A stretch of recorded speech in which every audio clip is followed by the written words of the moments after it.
If you're an investor trying to find income right now, you know it's tough out there. It's really hard to find a decent yield. So when an ETF pops up promising a whopping 8%, yeah, your ears are going to perk up. Today, we're unpacking that exact promise with an ETF called GPIX. And that, right there, is the million-dollar question, isn't it?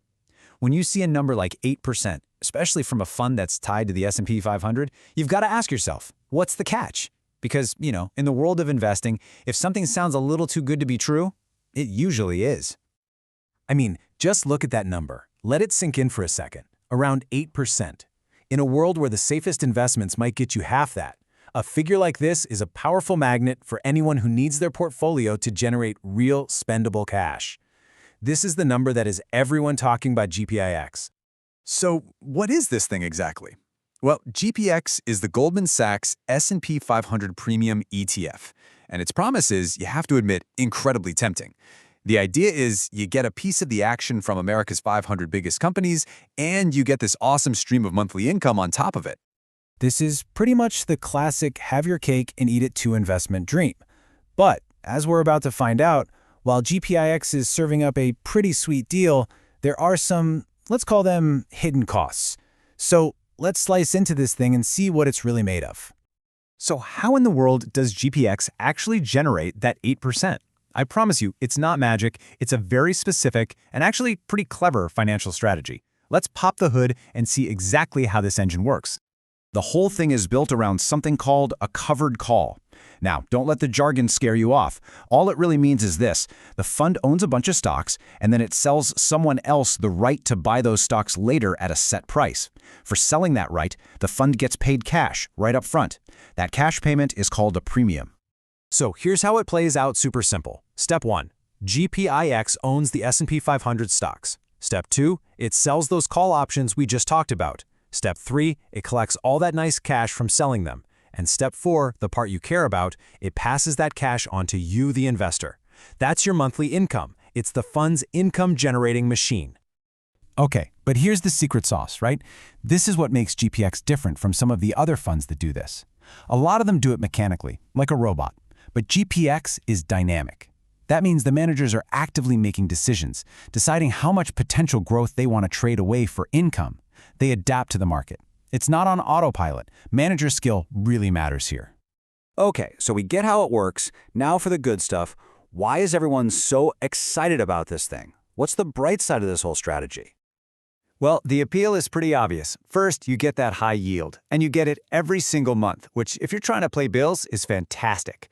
Because of that dynamic strategy, you don't give up all of the market's potential growth. And all that premium cash it collects, it can act as a really nice cushion when the market is just treading water or even dipping a bit. And, you've got a huge name like Goldman Sachs steering the ship. That definitely gives a lot of people peace of mind. And that income stream is no joke. Since this fund launched, it's paid out a total of $7.41 in cash for every single share. Now think about that for a second. For folks who got in early, the income they're getting compared to what they originally paid, their yield on cost, is now way, way higher than even that headline 8%. All right, we've had the sweet part of the dessert. Now it's time for the bitter bites. Every single investment strategy has trade-offs, and it is absolutely critical that you understand the hidden costs that come with that high yield. First and foremost, and this is the big one, you are selling away potential growth. When the market is on a rocket ship, GPIX will almost certainly lag behind a simple S&P 500 fund.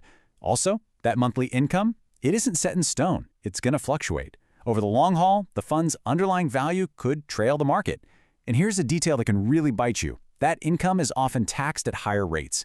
And finally, it's still a pretty new fund, so we haven't seen how it holds up in every single type of market crisis. Let's really put this to the test. What happens in different markets? Well, in a strong bull market, say the S&P is up 20%, GPIX might only get you 12 to 15%. See, you're leaving some gains on the table. But look what happens when the market goes sideways or even dips a little. That income provides a cushion, and GPIX could actually deliver a positive return when the rest of the market is flat or even down. You're trading home runs for more consistency. Okay, so we've looked under the hood, we've seen the good, the bad. Let's bring it all home. Let's try to figure out who this fund is actually built for. Is it right for you? All right, let's break it down. If you're someone who is laser-focused on income, like a retiree who needs that monthly cash flow, this could be right up your alley. Same thing if you think the market's going to be choppy or go sideways for a while. And it's definitely most effective inside a tax-advantaged account, like an IRA, to dodge that tax issue. On the flip side, if you're young, with a 30-year time horizon and you're all about growth, or if you're already in a high tax bracket, then that capped upside in the tax inefficiency probably make it a lot less attractive. You know, one of the sources we looked at really hit the nail on the head. They summed it up perfectly. GPIX is a dessert with a few bitter bites. It gives you that sweet, high income, but it comes with that trade-off of capped growth and maybe some tax headaches. And that brings us all the way back to where we started. With an ETF like GPIX, it seems the answer isn't a simple yes or no. You absolutely get a very satisfying piece of cake in the form of high monthly income.